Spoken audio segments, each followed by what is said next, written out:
Hi, so as many of you know, the Peach Orchard is one of my favorite spots on the battlefield.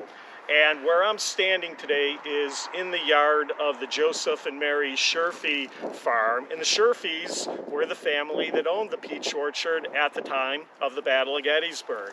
Now the Sherfy house, as it still stands, is behind me. That beautiful brick house dates back to the early 1840s. And at the time of the battle, Joseph Sherfy, his wife Mary, 6 children raising from adulthood to childhood, and a mother-in-law, Mrs. Sherfy's mother, lived on the property.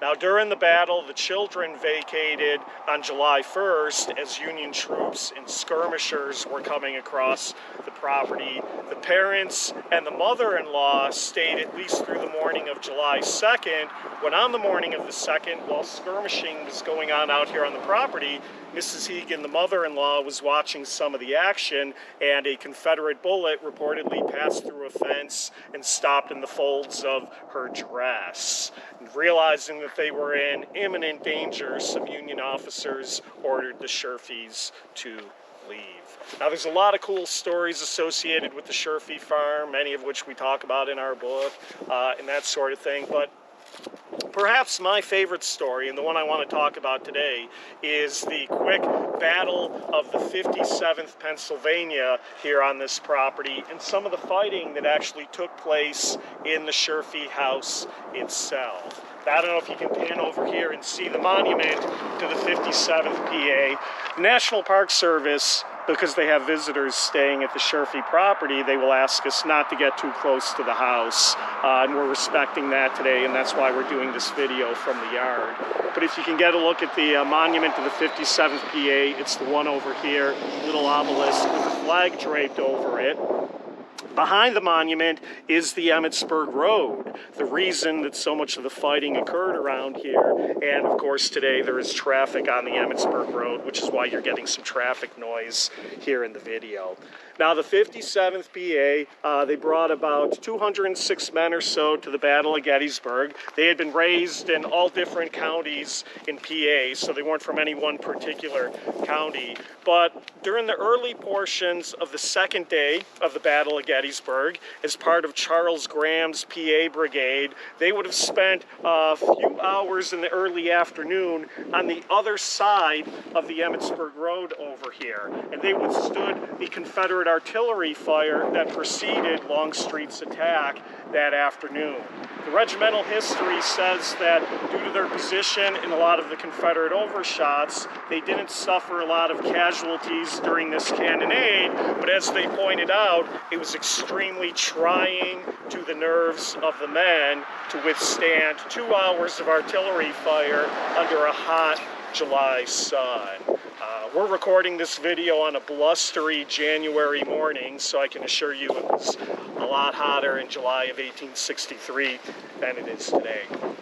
Okay, so if you can pan over just towards the tree line of Warfield Ridge, which is the lower end of Seminary Ridge behind us, very late in the afternoon of the 2nd, William Barksdale's Mississippi Brigade, 4 regiments, about 1,600 men, stepped off from that tree line and began their assault out towards the Sherfy farm, the Peach Orchard, and the Emmitsburg Road area that we're standing on right now. Several of the regiments of Charles Graham's brigade, including the 57th PA, were ordered to come from the other side of the Emmitsburg Road into the Sherfy yard where we're standing right now to try to check the advance. The camera right now is looking towards the modern Sherfy barn. That is not the barn that was here during the battle, but the area around the barn would have been occupied by the Zouaves of the 114th Pennsylvania.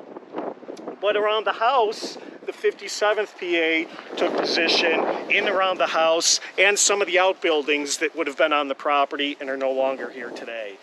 A squad of probably about 15 men in the 57th actually took positions in the house itself and were firing out the west windows, which would have been the back windows, towards Barksdale's advancing men. Now, when the Peach Orchard position, which is behind the camera right now, when the Peach Orchard position collapsed, the men here in the Sherfy yard were now in danger of being overrun from the front and from the left. So they started to pull out. There was some action with the 114th PA in and around the barn, but the 57th in and around the Sherfy house itself had to also start to fall back. Colonel of the regiment, colonel by the name of Peter Sides, decided he was going to pull the regiment out of here, but a captain, one of the company captains by the name of Captain Nelson, said to the colonel, "We can't fall back yet, we still have men in that house." And Colonel Sides basically said, "I'll take care of the regiment, Nelson, if you want to go in and take care of the men in the house." So Captain Nelson ran into the house. He went up the staircase in the house, which is still there today, and he went to the various rooms of the house, and it was so loud in the house, he literally had to shout into the ears of his men to try to get them to understand that the regiment was falling back. It was so loud in the house, a lot of them couldn't understand what was going on. At one point, Nelson came back down to the first floor. He looked out one of those windows, and by that time, he said within 50 yards, the yard was overrun with Confederate infantry, many of whom demanded Nelson's surrender.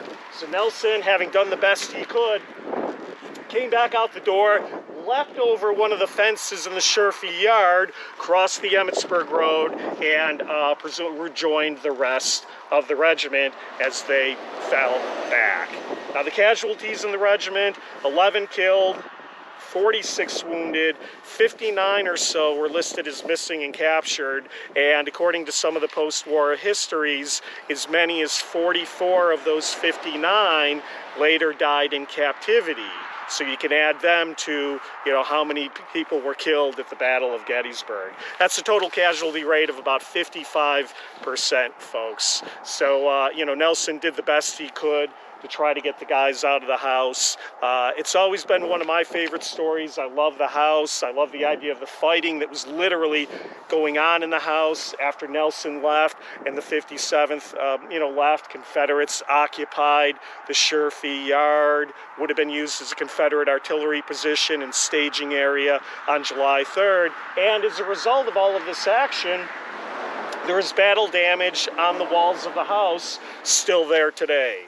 Bullet holes and possibly some damage caused by canister or other artillery projectiles. I know some people who think the house was just kind of in the way and was struck by friendly fire, but I always remind them too, no, there was a distinct reason why they were shooting at the house, and it was because there were Union soldiers in that building shooting back at them. So we'll talk some other time about what the Sherfys saw when they came back.